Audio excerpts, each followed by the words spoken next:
తిరిగి BC news కి స్వాగతం. వైసీపీ అధికార ప్రతినిధి కారుమూరి వెంకటరెడ్డి అరెస్టు అక్రమమని వైసీపీ నాయకులు ఎమ్మెల్సీ తూమాటి మాధవరావు, మాజీ ఎమ్మెల్యే టీజేఆర్ సుధాకర్ బాబులు ఫైర్ అయ్యారు. అరెస్టు సమయంలో వెంకటరెడ్డి కుటుంబ సభ్యులతో పోలీసులు దురుసుగా ప్రవర్తించడాన్ని వారు తీవ్రంగా ఖండించారు. ఎలాంటి నోటీసులు లేకుండా అరెస్ట్ చేయడంపై అభ్యంతరం వ్యక్తం చేశారు. సోషల్ మీడియా ద్వారా సమాజానికి తెలియజేయాల్సిన పరిస్థితులు వచ్చినప్పుడు వాళ్ళ మీద కట్టడి చేసి వాళ్ళందరినీ కూడా అరెస్టులు చేసి 2 నెలలు 3 నెలలు నిర్బంధించి విపరీతంగా వాళ్ళ మీద దాడులు చేసి సోషల్ మీడియా వాళ్ళందరినీ కూడా భయభ్రాంతులకు గురి చేసిన పరిస్థితి రాష్ట్రంలో మనం చూసాం. మళ్ళీ ఇప్పుడు మీడియాలో ఎక్కడైనా డిబేట్లకు వెళ్ళినా లేకపోతే మీడియాలో ఏదైనా వాస్తవాలు ప్రభుత్వాన్ని విమర్శించినా ఏదైనా సరే పరిస్థితుల్ని వాస్తవ పరిస్థితులను ప్రజల దృష్టికి తీసుకొచ్చినా ఎవరైనా కొంచెం గట్టిగా మాట్లాడుతున్నారు అంటే వాళ్ళు ఏదో ఒక తప్పుడు కేసులోనో లేకపోతే ఏదో ఒక సందర్భం వాళ్ళకి సంబంధం లేని కేసుల్లోనో విరికించి ఈరోజు వాళ్ళని కూడా అరెస్టులు చేసే పరిస్థితి ఈరోజు రాష్ట్రంలో చూస్తూ ఉన్నాం. సాక్షాత్తు హైకోర్టే అసలు మీ డిపార్ట్మెంట్ ఉందా, మీరు పనిచేస్తున్నారా, మీరు మూసేసుకోండి, ఎందుకు మీ డిపార్ట్మెంట్ అని హైకోర్టే ఈరోజు అత్యున్నత న్యాయస్థానమే మిమ్మల్ని మాట్లాడింది అంటే ఈరోజు పోలీసు వ్యవస్థ యొక్క తీరు ఎలా ఉందనేది దాని నిదర్శనం. మనం వేరే ఏం చెప్పుకోవాల్సిన అవసరం కూడా లేదు. ఎన్నో ఆర్డర్లు ఉన్నాయి సుప్రీంకోర్టు నుంచి కానీ హైకోర్టుల నుంచి కానీ, సోషల్ మీడియా మీద కానీ లేకపోతే ఇలా ఎవరైతే ప్రజాస్వామ్యంలో ఈ మాట్లాడే స్వేచ్ఛను కూడా హరించి మీడియాను తొక్కేయాలని, మీడియాలో మాట్లాడే వాళ్ళని తొక్కేయాలని ఈ రకమైనటువంటి దూరంలోకి వెళ్ళడం మాత్రం కూటమి ప్రభుత్వానికి మంచి పద్ధతి కాదని చెప్పి నేను చెప్తా ఉన్నా. ఎందుకంటే ఈరోజు జరిగిన అరెస్ట్ చూస్తే ఒక ఇన్సిడెంట్ జరిగింది, ఒక సిఐ చనిపోతే అది ఆత్మహత్యనా లేకపోతే ఇంకేదైనా జరిగిందనే కారణాలు, అది దాని ప్రాథమిక దర్యాప్తు జరగకుండానే దానికి సంబంధించి పూర్తి వివరాలు బయటికి రాకముందే మీరు మొత్తం మీ పార్టీకి సంబంధించిన నాయకులు 10 మంది 10 రకాలుగా మాట్లాడారు. ఈ పోలీస్ డిపార్ట్మెంట్కే ప్రాథమిక సమాచారం తెలుసుకునే లోపే మీరందరూ ఎలా పడితే అలా స్టేట్మెంట్లు ఇచ్చేస్తే మిమ్మల్ని మాత్రం మీ జోలికి ఏ పోలీసు రాడు. మిగతా వాళ్ళు మరుసటి రోజు మాట్లాడితే కూడా ఇది ఇలా అయ్యిండదు, ఇది ఇలా అయ్యిండదు అని చెప్పి మాట్లాడితే దాన్ని మీరు వాళ్ళని అడ్డం పెట్టుకొని ఎవరో ఒక తాడిపత్రిలో కంప్లైంట్ ఇచ్చారంట, హైదరాబాద్ వచ్చి అరెస్టులు చేసే పరిస్థితి ఈరోజు మీరు దిగజారిపోయారు అంటే ఎంత దుర్మార్గమైన పరిస్థితిలో ఈరోజు పోలీసు వ్యవస్థ ఉందనేది ఈ సందర్భంగా రాష్ట్ర ప్రజలు గమనించాల్సింది కోరుతా ఉన్నా. ఈరోజు డీజీపీ గారు కానీ పోలీసు వ్యవస్థ కానీ ఆంధ్రప్రదేశ్లో అసలు ఉందా అనే పరిస్థితికే ఈరోజు ప్రజలందరూ కూడా ఆలోచించే పరిస్థితి. ఆగడాలకు హద్దు లేకుండా పోయింది. ఏమైనా చేయొచ్చు, ఎలాగైనా చేయొచ్చు, అధికారం ఉన్నప్పుడు మనం ఎలాగైనా ప్రవర్తించవచ్చు, మనల్ని ఎవ్వడు ఆపేవాడు లేడనే కోణం తొలిసారిగా చంద్రబాబు నాయుడులో కనపడుతుంది, పూర్తిగా లోకేష్లో కనపడుతుంది. చట్టాన్ని, పోలీస్ వ్యవస్థని అధికారంలో ఉన్నటువంటి ముఖ్యమంత్రి గారి కుమారుడు పోలీసుని సొంత జేబు సంస్థగా మార్చేసుకున్నారు. అందరు కాదు, కొందరు. ఏ ఒక్కరు మాట్లాడినా, వైఎస్ఆర్ కాంగ్రెస్ పార్టీకి సంబంధించిన అధికారులు మాట్లాడినా, ఎమ్మెల్యేలు మాట్లాడినా, ఎమ్మెల్సీలు మాట్లాడినా, మాజీ ఎమ్మెల్యేలు మాట్లాడినా, మాజీ మంత్రులు మాట్లాడినా వాళ్లను పోలీసులతో భయపెట్టే కార్యక్రమం చేస్తున్నారు. ఏమిటి అనంటే ఇది రెడ్ బుక్ రాజ్యాంగం, మా ఇష్టం, మాకు పవర్ ఉంది. పోలీసులు కూడా నేను చెబుతున్నాను ఆంధ్ర రాష్ట్ర ప్రజలకు, 75% పోలీసులు వీళ్ళు చెప్పే పనులు చేయలేక భయపడిపోతున్నారు. కానీ కేవలం కొంతమంది అధికార పార్టీకి తొత్తులుగా మారి వాళ్ళు చెప్పిన తప్పుడు కేసులన్నీ బనాయిస్తున్నారు. ఓ ప్రతిపక్ష పార్టీకి సంబంధించిన గళం డిబేట్లలో ఉంటుంది, ప్రెస్ మీడియాలో ఉంటుంది, చక్కగా సరళమైన భాషలో చక్కగా అతను అంశాలను చెప్పగలుగుతున్నాడు. తెలుగుదేశం పార్టీ పాలనా వైఫల్యాలను చక్కగా వివరించగలుగుతున్నాడు. అది చూసి ఓర్చుకోలేని దుష్ట ప్రభుత్వం ఏం మాట్లాడటానికి వీలే లేదా? మీ తప్పులు చెప్పాల్సిన అవసరం లేదా? ప్రజలకు జరుగుతున్న అన్యాయాన్ని వైఎస్ఆర్ కాంగ్రెస్ పార్టీ శ్రేణులు ఎవ్వరూ మాట్లాడటానికే వీల్లేదు.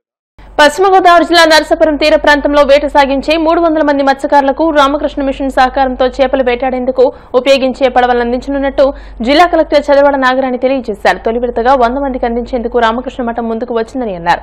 నరసాపురం మండలం పెదమైన వాణిలంకలో రామకృష్ణ మఠం సభ్యులతో కలిసి మత్స్యకారులతో ఆమె సమావేశమయ్యారు. వారి సమస్యలను అడిగి తెలుసుకున్నారు. మత్స్యకారుల జీవనోపాధి పెంచేందుకు ప్రభుత్వం అన్ని చర్యలు తీసుకుంటున్నట్టు తెలియజేశారు. ఈ కార్యక్రమంలో మత్స్యకార అభివృద్ధి corporation chairman Kollu Peddiraju, joint collector Rahul Kumar Reddy, RDO Dasiraju, జిల్లా మత్స్యకార సహకార సంఘం అధ్యక్షులు వసంతరావులు తదితరులు పాల్గొన్నారు. అడిగిన ఈ రిక్వెస్ట్ కూడా కొంచెం వినూత్నమైనదనే చెప్పాలి. ఏమి కావాలి, ఇక్కడ మొంతా తుఫాన్లో అనేక మంది మత్స్యకారులు అందరూ కూడా ఇబ్బంది పడ్డారు. వాళ్ళ బోట్లన్నీ కూడా పగిలిపోవడం, కొన్ని కొట్టుకుపోవడం ఇట్లా జరిగింది. అయితే ప్రభుత్వం నుంచి అందవలసిన సాయం అంతా కూడా వారికి వచ్చింది. నిత్యావసర సరుకులు, తర్వాత ఎవరైతే షెల్టర్స్ లో ఉన్నారో వాళ్ళకి అమౌంట్స్ అన్ని కూడా ట్రాన్స్ఫర్ చేయడం జరిగింది. అయితే వీళ్ళకి లైవ్లీహుడ్స్ కి బోట్స్ అనేది చాలా అవసరం, వలలు బోట్స్ అనేది చాలా అవసరం అని చెప్పేసి రామకృష్ణ మఠ రాజమండ్రి స్వామీజీ పరిపూర్ణానంద మహారాజ్ గారికి, తర్వాత శ్రీయానంద మహారాజ్ గారికి రిక్వెస్ట్ చేసిన మీద కొన్ని కుటుంబాలని ఐడెంటిఫై చేయమన్నారు. అంటే మోస్ట్ నీడీ కుటుంబాలు ఎవరైతే ఉన్నారో వారికి మనం ఈ చేసే ఈ సహాయంతో వాళ్ళ యొక్క జీవనోపాధి మెరుగవుతుంది, వాళ్ళ యొక్క కుటుంబం అభివృద్ధి చెందుతుంది అన్న వారందరినీ కూడా ఐడెంటిఫై చేశారు. అది చాలా సంతోషంగా ఉంది. గవర్నమెంట్ సైడ్ నుంచి ఎన్ని రకాల కార్యక్రమాలు అందినా ఈ 100% సబ్సిడీ తోటి అయితే మాత్రం పనిముట్లు కానీ పరికరాలు కానీ ఈ మధ్య కాలంలో ఇవ్వడం జరగలేదు. నిస్వార్థ సేవ, అపన్నులకు సేవ చేయడమే లక్ష్యంగా ముందుకు సాగుతున్న రామకృష్ణ మిషన్ వారి చేతుల మీదుగా మన పశ్చిమ గోదావరి జిల్లా సముద్రం ఒడ్డున ఉన్న మత్స్యకారులందరికీ కూడా ఒక 100 కుటుంబానికి ఈ బోట్స్ వల్ల అందించడం చాలా సంతోషంగా. స్వామి వివేకానంద ప్రారంభించిన రామకృష్ణ మిషన్ సంస్థ మానవ సేవే మాధవ సేవ, జీవనంలోనే శివుడి సేవ చేయమన్న సందేశంతో ఈ రామకృష్ణ మిషన్ అనేక సేవా కార్యక్రమాలు చేస్తుంది. అందులో భాగంగా ఈ మొంతా తుఫాన్ కి ప్రభావితులైన బాధితులైన వాళ్ళకి ఈ ఏరియాలో కొంత సహాయం చేయాలని వెస్ట్ గోదావరి కలెక్టర్ నాగరాణి గారితో మాట్లాడినప్పుడు ఆవిడ సలహా ఇచ్చారు. చాలా మంది చాలా పేద మత్స్యకారులు ఉన్నారు. వేటకు వెళ్ళడానికి వాళ్ళకి బోట్లు లేవు, వలలు లేవు. వాళ్ళకి ఇస్తే వాళ్ళ జీవనోపాధికి కల్పించినట్టు అవుతుందని రిక్వెస్ట్ చేశారు. ఆవిడ చెప్పిన ప్రకారం మేము ముఖ్యంగా 300 మంది మత్స్యకారులకు సహాయం చేస్తే వాళ్ళు చాలా అవసరంలో ఉన్నారు, వాళ్ళకి చేస్తే చాలా ఉపయోగపడుతుందని చెప్పారు. అందులో భాగంగా మొదట 100 మందికి 100 కుటుంబాలకి బోటు వల ఇవ్వాలి నిర్ణయించాం. 2 కలిపి 70,000 రూపాయలు ఒక బోటు వల. ఇది ఈరోజే ఎవరెవరు లబ్ధిదారులు వాళ్ళందరినీ పరిశీలించి ఈరోజు ఒక లిస్టు ఫైనలైజ్ చేసాం 100 మందికి. ఆ 100 మందికి ఒక నెల రోజుల్లో ఇది తయారవగానే మళ్ళీ మేము డిస్ట్రిబ్యూషన్ కార్యక్రమం ఒకటి మొదలుపెట్టి ఇక్కడే అరేంజ్ చేసి వాళ్ళందరికీ ఇస్తాం. దీని ఉద్దేశం ఏంటంటే స్వామి వివేకానంద చెప్పారు, మనిషికి ఎంత మనం ధన సహాయం చేసినా అది ప్రపంచంలో ఉన్న ఆస్తి అంతా ఇచ్చినా వాళ్ళని మనం అభివృద్ధి చేయలేము. అందుకని వాళ్ళ కాళ్ళ మీద వాళ్ళు నిలబడి వాళ్ళ కష్టార్జితం చేసుకునేలాగా, స్వయం ఉపాధి చేసుకునేలాగా మనం సహాయం చేయాలనేది వివేకానంద సందేశం. ఏలూరు జిల్లా భీమడోలులో శ్రీ పార్వతీ సమేత భీమేశ్వర స్వామి ఆలయంలో కార్తీక మాసం పురస్కరించుకుని విశేష అభిషేకాలు, పూజలు ఘనంగా నిర్వహించారు. ఆలయ అర్చకులు కాళ్లకూరి ఉమాశంకర శర్మ ఆధ్వర్యంలో గ్రామ శ్రేయస్సు, దేశ శ్రేయస్సు కాంక్షిస్తూ స్వామివారికి ఏకవార రుద్రాభిషేకాలు, బిల్వార్చన పూజలు చేశారు. ఈ కార్యక్రమంలో భీమడోలు పరిసర గ్రామాలకు చెందిన భక్తులు అధిక సంఖ్యలో తరలివచ్చి స్వామివారి దర్శించుకున్నారు.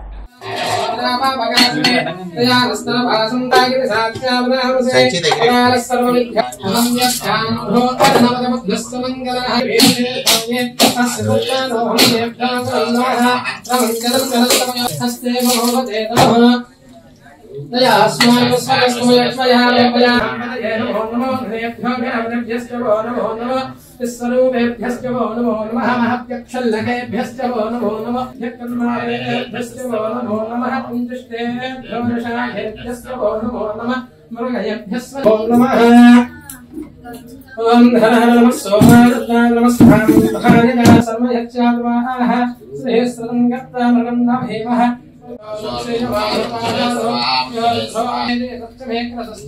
स्वरस्तमे श्लोकस्तमे ओम नमः शिवाय ओम भवलिंगाय नमः सर्वाय नमः अर्धनाय नमः विविधानाय नमः सर्व महाकर्मिणे लिंगाय नमः लिंगाय नमः लिंगाय नमः लिंगाय भक्षाय नमः सनक्षाय नमः ब्रह्मा परमाय नमः शून्य नमः आय नमः विशेष नमः नभाय नमः ग्राय नमः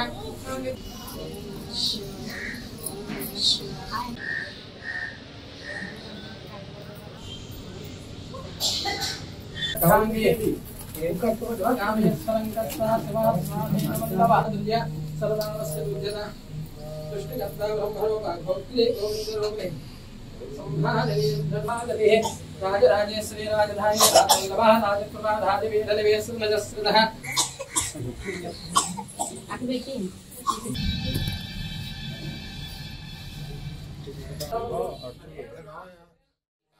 భీమేశ్వర స్వామివారి దేవస్థానంలో కార్తీక మాసం సందర్భంగా ఈరోజు లక్ష బిల్వార్చన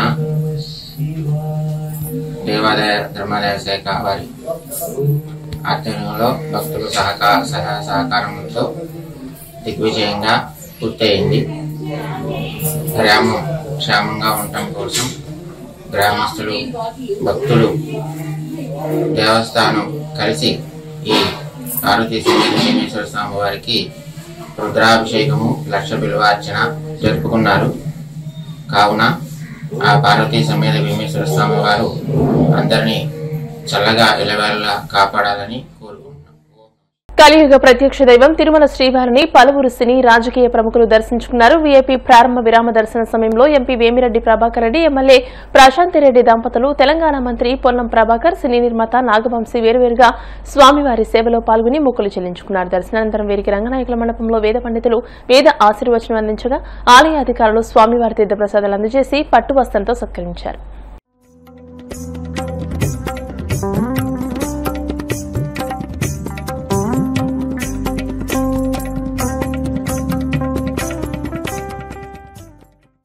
వార్తలు ముగించే ముందు ముఖ్యాంశాలు మరోసారి. పుట్టపర్తిలో సత్యసాయి శత జయంతి ఉత్సవాల్లో పాల్గొన్న ప్రధాని మోదీ, సాయి బోధించిన ప్రేమ సేవా మార్గం ప్రపంచానికి ఆదర్శమని వ్యాఖ్య. శ్రీ సత్యసాయి బాబా శత జయంతి ఉత్సవాల్లో పాల్గొన్న చంద్రబాబు, విశ్వశాంతి విశ్వ సౌభాగ్యం సకల జనుల సంతోషం అనే భావనతో ఆయన జీవించారన్న సీఎం. సీఎం చంద్రబాబు కేంద్రంతో కుమ్మక్కై విశాఖ స్టీల్ ప్లాంట్ను ప్రైవేటీకరించే కుట్రలకు తెరలేపారు. తీవ్రస్థాయిలో విమర్శలు గుప్పించిన మాజీ మంత్రి విడుదల రజని.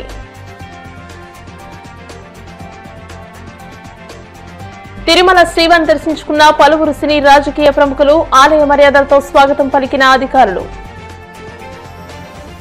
ఈ వార్తలు ఇంతటితో సమాప్తం. మరిన్ని వార్తల కోసం BCN digital YouTube channel, Facebook page ని ఫాలో అవ్వండి. అప్డేటెడ్ వార్తల కోసం ప్లీజ్ సబ్స్క్రైబ్.